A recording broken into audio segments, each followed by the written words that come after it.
Mensajes positivos. Este día la lectura nos hace reflexionar sobre la intervención de Dios en nuestras vidas. Muchas veces Dios guarda silencio. Dios suele respetar la libertad humana y las leyes que hizo, pero cuando quiere, habla e interviene.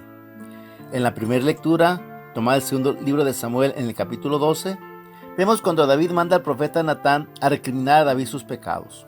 Pobre Natán, se la puso difícil. Tenía que recriminar a David, pero ¿cómo hacerlo? Si David hizo las cosas con cuidado, no fue algo público. Los servidores que participaron eran sus incondicionales, que no iban a decir nada a nadie. Cuando llegó la noticia de la muerte de Urías, David dijo: pobre de la mujer de mi valiente soldado, va a quedar desamparada.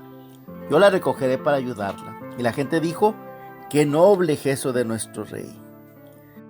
Natán recurre a contar a David una historia. Había dos hombres en una ciudad, uno rico y el otro pobre. El rico tenía muchas ovejas y numerosas reses. El pobre solo tenía una ovejita que se había comprado. Le había criado personalmente, ella había crecido con él y con sus hijos. Comía de su pan, bebía de su vaso, dormía junto a él. La quería como una hija.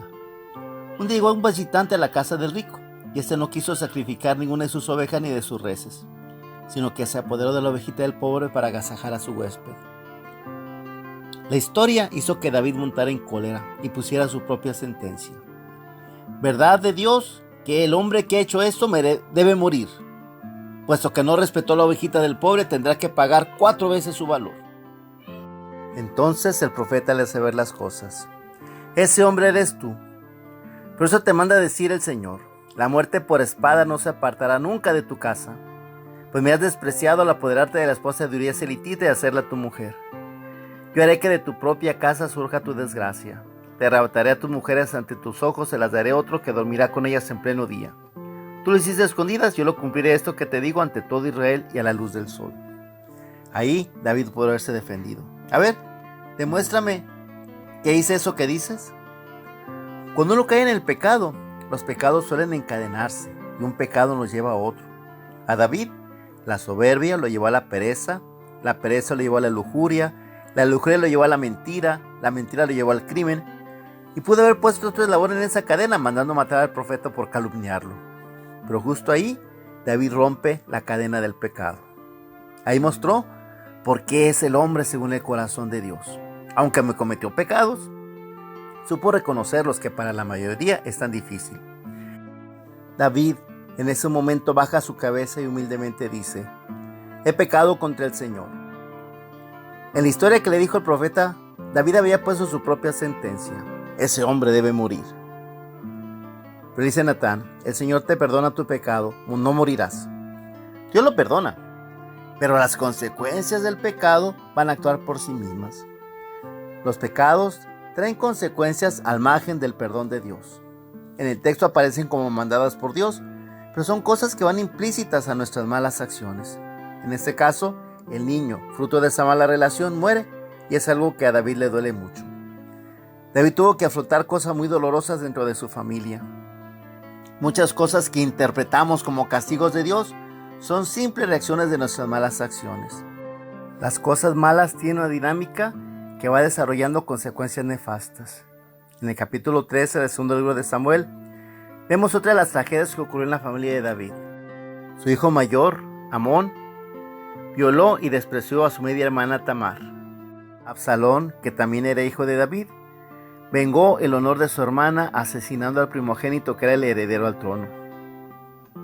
Absalón huye, pero luego su padre lo perdona y después encabeza una rebelión contra él. Todos son consecuencias de su mala acción. En el Evangelio, tomado de Marcos 4, 35 al 41, vemos cuando Jesús iba con sus discípulos en el lago y se desata una gran tormenta. Jesús iba dormido, agotado por su vida de apostolado. La tormenta fue tan intensa que despiertan a Jesús y le dicen: Maestro, ¿no te importa que nos hundamos? Jesús se despierta, y se desmodorra, bosteza, y luego reprendió al viento y dijo al mar: cállate, enmudece. Y sobrevino una gran calma. Y Jesús entonces recrimina a sus apóstoles: ¿por qué tienen tanto miedo? ¿Aún no tienen fe?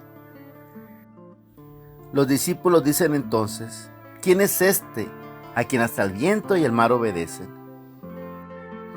Dios suele respetar las leyes naturales, pero cuando Él cree conveniente, vienen milagros.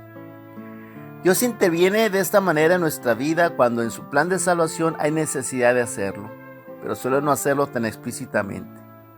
Muchos de nosotros quisiéramos que cuando un familiar está enfermo, con una oración se sanara y volviera a ponerse en pie, pero muchas veces nuestras enfermedades entran como recursos en el plan que Dios tiene para salvarnos. Muchas veces una enfermedad es el medio para que nosotros nos santifiquemos. Muchos, gracias a una enfermedad, entraremos al cielo. Con la salud nos condenaríamos. Cuando Dios interviene es porque mira hacia la eternidad. Nosotros tenemos la nariz pegada a la pared de la sucesión del tiempo y es lo único que vemos. Dios contempla la eternidad. Dios sabe por qué tantas veces que le pedimos algo, o nos contesta diciendo no, o nos dice, espera un poco. Hay que insistir en la plegaria, pero con la confianza de que Dios sabe lo que está haciendo. La hermosa poesía del Cristo roto habla de la mano izquierda de Dios. Con la derecha nos pinta el cielo de azul y nos llena los campos de flores. Y ante la dureza del alma entra en acción la mano izquierda, que sabe intervenir con fuerza, que no nos salva de la cruz, que no nos evita el dolor, pero sí nos salva del infierno. Así termina esa hermosa poesía. Cristo mío roto, te lo digo en nombre mío y de todos los que somos valientes para pedírtelo desde ahora. Señor, si no basta para salvar la ternura de tu mano derecha, desclava tu izquierda, disfrázala de lo que quieras, fracaso, calumnia, ruina, accidente, muerte, Cristo. Que seamos hijos de tu mano, de tu derecha o de tu izquierda. A la cabecera de tu cama, amigo, o en tu mesita de noche, tienes un Cristo clavado en la cruz.